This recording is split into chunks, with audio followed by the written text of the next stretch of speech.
तो जैसा कि भी आप थंबनेल देख के आ रहे हैं कि how I cleared BSc nursing without any coaching, तो ये सच है। I have cleared BSc nursing without any coaching and also secured a government college.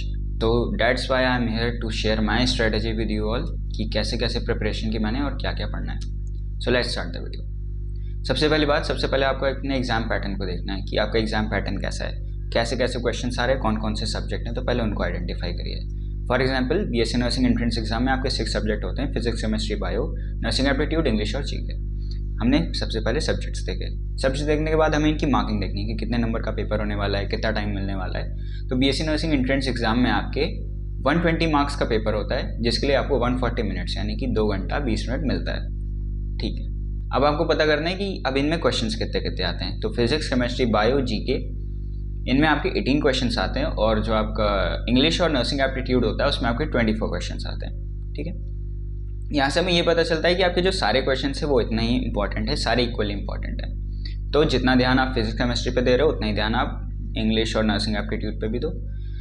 साथ ही साथ अब हम देखते हैं कि पेपर का लेवल कैसा रहता है। तो पेपर का लेवल रहता है मॉडरेट, एज वेल एज अभी तक बीएससी नर्सिंग एंट्रेंस एग्जाम में कोई भी माइनस मार्किंग नहीं है, तो ये भी आपके लिए एक पॉजिटिव फैक्टर है। तो अब हम प्रिपरेशन स्टार्ट करने से पहले हमें ये देखना है कि पेपर का लेवल क्या है।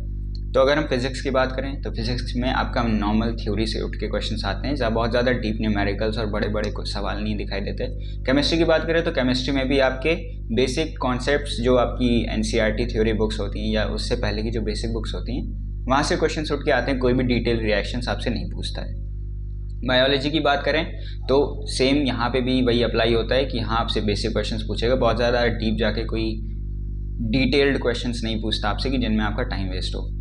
इंग्लिश, जीके और नर्सिंग एप्टीट्यूड आपसे बहुत ज़्यादा हाई लेवल का नहीं पूछेगा। जीके में आप अवेयर हो कि आपके आसपास क्या हो रहा है, नेशनल और कुछ इंटरनेशनल चीज़ें आपको पढ़नी है, जिसके लिए आप यूट्यूब से ईजिली प्रिपेयर कर सकते हो। इंग्लिश की बात करें तो अभी तक आपने जितना पढ़ा है, वेदर यू आर इंग्लिश और हिंदी मीडियम, अभी तक जितना भी आपने पढ़ा है इंग्लिश में, जो पार्ट्स ऑफ स्पीच, आर्टिकल्स, जितना भी कंजंक्शन, प्रीपोजिशन, जितना भी अप्लाई करने की चीज़ें, सिनोनिम्स, एंटोनिम्स, थोड़े बहुत बेसिक लेवल के, उनको पढ़ना है। नर्सिंग एप्टीट्यूड की बात करें तो उसके लिए ज़्यादा टेंशन लेने की बात नहीं है, क्योंकि अभी आप एंट्रेंस की प्रिपरेशन कर रहे हो, आप नर्सिंग स्टूडेंट नहीं हो।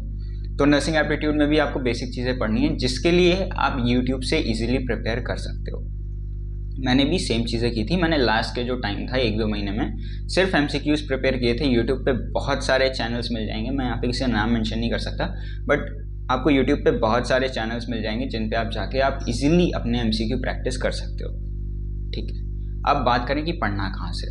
तो सबसे पहले बेटर रहेगा कि अगर आप अपने बुक्स की रीडिंग करिए, जो भी आपके पास बुक्स हैं, फिजिक्स, केमिस्ट्री, बायोलॉजी की बुक्स होंगी ऑब्वियसली आपके पास, तो वो बुक रीडिंग करिए। बाकी इंग्लिश, जीएस और नर्सिंग एप्टीट्यूड आप ऑनलाइन यूट्यूब से पढ़ सकते हो। इवन अगर आप चाहो तो आप फिजिक्स, केमिस्ट्री, बायो भी यूट्यूब पे एमसीक्यू प्रैक्टिस कर सकते हो।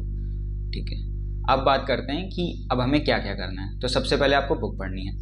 बुक पढ़ने के बाद आपको एमसीक्यू की प्रैक्टिस करनी है, क्योंकि एमसीक्यू प्रैक्टिस करोगे तो आपको पता चलेगा कि लेवल क्या है एग्जाम का। क्योंकि अगर आप बिना एमसीक्यू देखे आप पढ़ना स्टार्ट करोगे तो आपको ये नहीं पता चलेगा कि अभी कितना पढ़ना है, किस लेवल का पढ़ना है। क्या पता आप पढ़ते पढ़ते बहुत ज़्यादा डीप में चले जाएँ, तो जिसका कोई मतलब नहीं होगा बाद में। तो पहले आपको लेवल चेक करना है, तो एमसीक्यू साथ साथ करते रहेंगे तो बेटर रहेगा। प्लस आप मॉक टेस्ट की भी एक बार, अगर आपको कहीं ऑनलाइन अवेलेबल हो या आप खुद से ही कोई पेपर अगर आपको कोई मिल जाए तो आप उसको मॉक टेस्ट की तरह लेके आप टाइम लिमिट लगा के एक बार ट्राई कर सकते हो। क्योंकि उससे आपको टाइम मैनेजमेंट का पता चल जाएगा कि आपके उतने टाइम में कितने क्वेश्चन सही हो रहे हैं। प्लस धीरे धीरे आप इम्प्रूव करोगे कि आपको कितना पता चलेगा, कितने मार्क्स आ रहे हैं, कैसे इंप्रूव कर रहे हो, कौन कौन से क्वेश्चन नहीं हो रहे, ये आपको वहाँ पता चल जाएगा। उसके बाद बात करते हैं कि माइनस मार्किंग नहीं है तो आपको सारे क्वेश्चन अटेम्प्ट करना है। ठीक है, ये नहीं देखना कि क्या है, आता है नहीं आता है। इनफैक्ट अगर आपको लग रहा है आप किसी क्वेश्चन में कन्फ्यूज हो तो भी आप उसको लगा के आओ, क्योंकि माइनस मार्किंग नहीं है तो कोई नंबर आपका कटने वाला नहीं है। अब बात करते हैं बुक्स की। तो बुक्स की बात करें तो अभी तक आपने जितना बेसिक स्कूल्स में पढ़ा है, 9, 10, 11, 12 की जो बुक्स हैं आपकी, आप उनकी रीडिंग लगाइए इजीली। बहुत ज़्यादा डीप में मत जाइएगा, बहुत ज़्यादा डिटेल न्यूमेरिकल्स मत लगाइएगा बैठ के, क्योंकि वो नहीं आने वाले हैं। बस आप कुछ वैल्यूज याद करिए, कुछ फार्मूलास याद करिए, बेसिक थ्योरी की रीडिंग लगाइए, उतना आपके लिए सफिशिएंट होगा। अब लोग पूछते हैं कि अलग से कोई बुक लेनी है क्या, आप लेना चाहो तो ले सकते हो, बट मैं ये नहीं कहूँगा कि किसी पर्टिकुलर पब्लिकेशन या पर्टिकुलर कोचिंग की लो। आपको जो बुक अपने हिसाब से सही लग रही है, वैसे बहुत सारे रिव्यू यूट्यूब पे पढ़े हुए हैं, बट ये कोई पेड प्रमोशन नहीं है। तो मैं आपको सिंपली बता सकता हूँ कि मेरे बैच में भी बहुत सारे लोग हैं जिन्होंने बेसिक जो कि हाँ नर्सिंग एंट्रेंस क्लियर करी है, जो बुक्स आती हैं ना अलग से, किसी पब्लिकेशन की, फेमस पब्लिकेशन की नहीं होती, लोग उससे भी प्रिपरेशन करके आए। लोगों ने कोचिंग भी ले रखी थी, मैंने ना कोचिंग ली थी ना कोई स्पेशल बुक ली थी, बस वही बुक्स की रीडिंग की, ऑनलाइन MCQ की प्रैक्टिस की, तो उतने से भी आपका हो जाएगा। इसके अलावा भी अगर आपको कोई डाउट है तो आप उसे कमेंट सेक्शन में डालिए, मैं आपका रिप्लाई करूँगा, मैं एक्टिव रहता हूँ। तो अगर आपको कोई भी डाउट है तो इसको कमेंट सेक्शन में डालिए। लाइक शेयर सब्सक्राइब करना मत भूलिएगा। Thank you so much.